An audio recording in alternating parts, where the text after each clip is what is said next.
Ayan na naman ang sitwasyon. Super lapukan. Hello, butterflies! Ito ang realidad ng aking buhay. So bago tayo makapunta doon sa paaralan, ito muna ang sakripisyong ginagawa ng inyong maestra. Pag maaraw naman, pwedeng maipasok dito yung iyong motor. Pero pag maulan, ayan, maglalakad ka talaga palabas. Or kaya iiwan mo doon sa bahagi na medyo okay naman yung daan.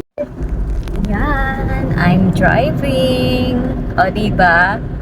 Mayroong transformation na nangyayari. Once na nandito na ako sa labas, akala mo walang putik na dinadaanan sa paglalakad.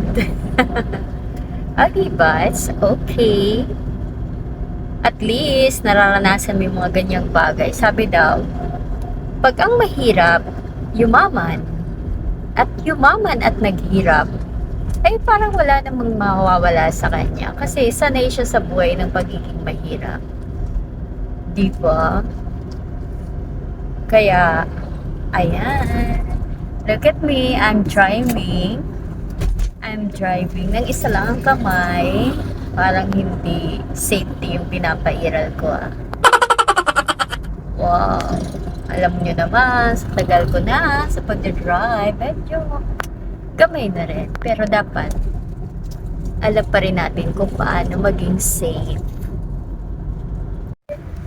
Balikan nga natin yung sinabi ko kanina. Parang marami ang magre-react nun.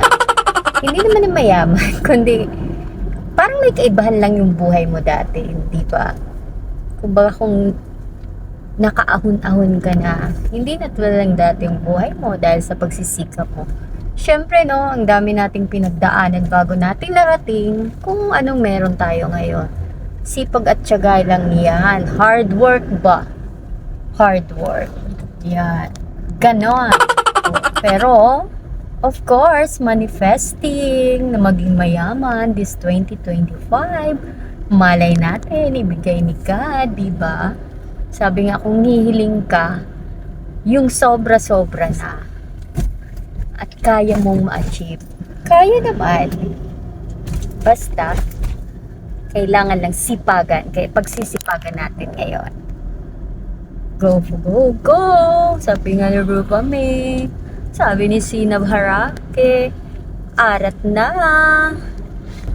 Namiss ko si Miss Netizen. Namiss ko rin si Hello, beautiful people. Sino ba yan?